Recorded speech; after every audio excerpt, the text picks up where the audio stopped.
L'invité du jour. Monsieur Eric Messi-Mion, bonjour. Bonjour. L'ONG que vous dirigez s'est engagée depuis 2016 dans la lutte pour la prévention et la dénonciation des violations qui surviennent au cours des arrestations, gardes à vue et détentions préventives. Pourquoi ? Nous sommes partis sur le constat que toute société démocratique s'apprécie à l'aune de la façon dont elle traite les questions de privation de liberté. Également, nous sommes partis du constat qu'après la crise que nous avons connue, un point d'honneur devait être mis aux conditions de détention qui demeurent préoccupantes, pas seulement en Côte d'Ivoire, mais dans tous les pays. Donc, la réponse que l'État donne au traitement de la criminalité est importante dans l'appréciation de la démocratie. Alors, nous avons estimé que la population carcérale en Côte d'Ivoire était quand même élevée, surtout la population en attente de jugement. En tant que société civile, ceci nous interpelle parce que la prison, c'est le domicile secondaire certain. Et pour de tout un chacun, on ne sait pas quand est-ce qu'on va y aller. Donc, autant travailler à améliorer les conditions de détention avant qu'on y soit demain pour ne pas être sûr. Alors, quels sont les résultats de ce monitoring ? Les résultats, c'est que beaucoup a été fait de la part de l'État, en tout cas par rapport à la fin de la crise. Mais il reste encore beaucoup à faire. C'est-à-dire que la sous-population carcérale demeure une réalité. Nous avons eu par le passé 47% de détenus préventifs. Aujourd'hui, nous sommes à 37%. C'est à mettre à l'actif du ministère de la Justice qui a adopté 2 circulaires visant à réduire le taux de détenus préventifs. Mais nous ne pouvons pas nous satisfaire du peu. Nous allons pousser encore pour que des résultats encore plus probants soient atteints.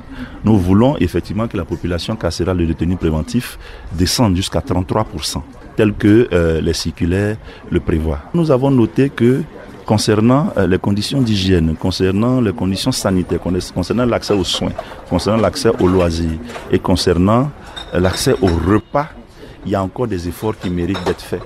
Pour qu'on soit dans des conditions, on ne demande pas que ce soit un hôtel 5 étoiles, mais on demande quand même que ce soit dans des conditions encore plus humaines pour qu'on puisse bien se sentir dans les prisons et que le seul choc soit vraiment celui de la privation de liberté et rien de plus. À présent, 2 projets de monitoring que vous avez également initiés. Le projet de monitoring a d'abord consisté en la production d'une étude sur les conditions d'arrestation et de détention qui a été produite il y a 2 ans. Aujourd'hui, il s'agit d'un monitoring des lieux de détention, c'est-à-dire que nous avons pris pendant 10 mois le soin d'observer les lieux de détention en Côte d'Ivoire et si la Côte d'Ivoire se rapprochait de ces normes. Je voudrais rappeler que l'objectif n'était pas de tirer à boulet rouge sur l'État, mais l'objectif en tant que société civile était de tirer la sonnette d'alarme.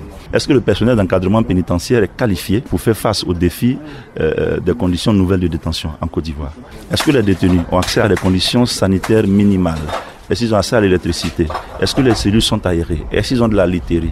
Est-ce qu'ils ont de la nourriture suffisante? Voilà un peu à quoi a répondu cette étude. Pourquoi le choix d'Abidjan, Bouaké et d'Aloa pour l'étude qui a été menée Oui, parce que c'est les ressorts des 3 cours d'appel en Côte d'Ivoire. Nous avons 3 cours d'appel, Abidjan, Bouaké et Daloa. Donc ces ressorts de cours d'appel regorgent de plusieurs juridictions, tribunaux de première instance, sections détachées et des services de police judiciaire y sont rattachés. Donc quand on dit Abidjan, Bouaké et Daloa, ça ne veut pas dire qu'on s'est appesanti seulement sur ces localités.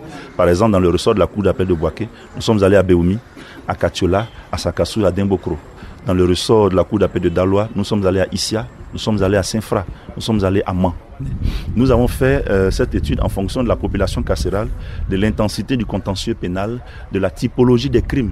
Et nous avons fait cette sélection avec l'appui des autorités judiciaires, c'est-à-dire les différents procureurs de la République nous ont aidés à identifier les services de police judiciaire qui pourraient être problématiques. Donc c'est une étude que nous avons faite avec la collaboration de certains officiels du ministère de la Justice. Monsieur Eric Messi-Mion, merci beaucoup. Merci madame.